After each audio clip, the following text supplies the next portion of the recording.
Pemirsa, banjir bandang yang melanda Kabupaten Aceh Tamiang turut membawa material kayu yang banyak ke permukiman warga. Wilayah Pondok Pesantren Darul Mukhlisin kini dipenuhi oleh lautan kayu dengan berbagai ukuran. Berikut liputan Heinrich Tera dan juru kamera Maulana Ridwan untuk Anda. Pondok Pesantren Darul Mukhlisin menjadi salah satu saksi bisu yang dimana di sekitar tanah lapang yang luas ini terparkir banyak sekali kayu-kayu gelondongan yang didatangkan dari banjir bandang yang melanda Kabupaten Aceh Tamiang pada November 2025 lalu.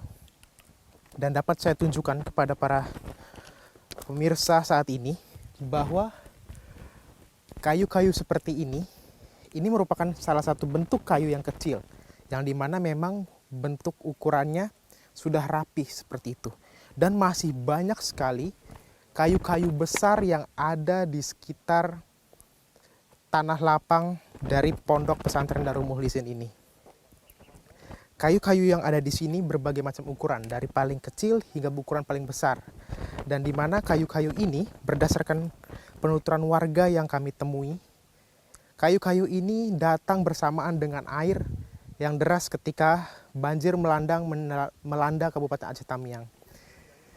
Dan dapat saya gambarkan kepada para pemirsa Metro TV, masjid ini menjadi salah satu tanda di mana ketinggian air saat itu melanda di pondok pesantren ini.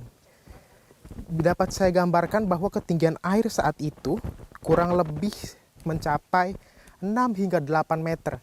Dan itu merupakan garis tanda di mana memang masih terlihat adalah garis yang menggambarkan ketinggian air. Dapat para pemirsa Metro TV saksikan di depan layar kaca Anda.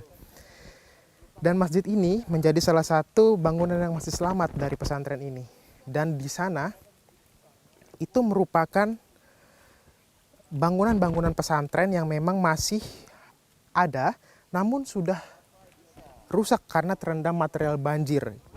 Begitu, karena di dalamnya masih terdapat banyak sekali lumpur serta kaca-kaca maupun juga interior-interior yang ada di dalam bangunan tersebut sudah hancur karena dilanda banjir.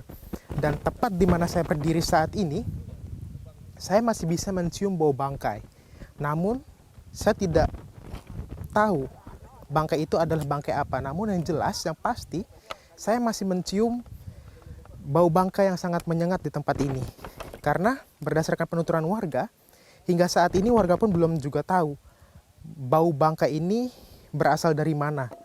Dan yang pasti memang bangkai-bangkai yang tercium itu menimbulkan bau aroma tidak sedap di sekitar tanah lapang Pondok Pesantren Darul Mukhlisin ini. Dan berdasarkan penuturan warga, pesantren ini menjadi salah satu mukjizat. Karena ketika kayu-kayu ini datang dari arah sana, di mana di arah sana ini merupakan daerah aliran sungai yang memang langsung terhubung dengan hutan. Jadi ketika air banjir datang dan membawa kayu-kayu gelondongan ini, maka di titik ini itu merupakan titik berhentinya kayu-kayu ini. Karena memang di titik ini, kayu-kayu tersebut ini tidak dapat teralirkan ke pemukiman warga karena terhalang tembok-tembok pesantren yang memang cukup mengelilingi. Sehingga menurut warga, pondok pesantren ini menjadi salah satu mukjizat yang ada ketika banjir bandang melanda di Kabupaten Aceh Tamiang, khususnya di daerah Menanggini. Karena pesantren ini langsung berbatasan dengan pemukiman yang memang cukup padat. Karena jika kayu-kayu ini menghantam pemukiman tanpa adanya tembok dari pondok pesantren ini, maka dapat dipastikan desa Menanggini, rumah-rumah yang ada di sana tidak akan selamat lagi. Karena bisa Anda bayangkan, kayu-kayu ini merupakan kayu-kayu yang besar. Dan salah satu jenis kayu yang kami temui di tempat ini, yakni adalah kayu meranti merah. Dan kami tidak tahu kayu meranti merah ini akan digunakan untuk apa, oleh perusahaan apa mungkin. Yang pasti kayu meranti merah sangat banyak ada di tempat ini.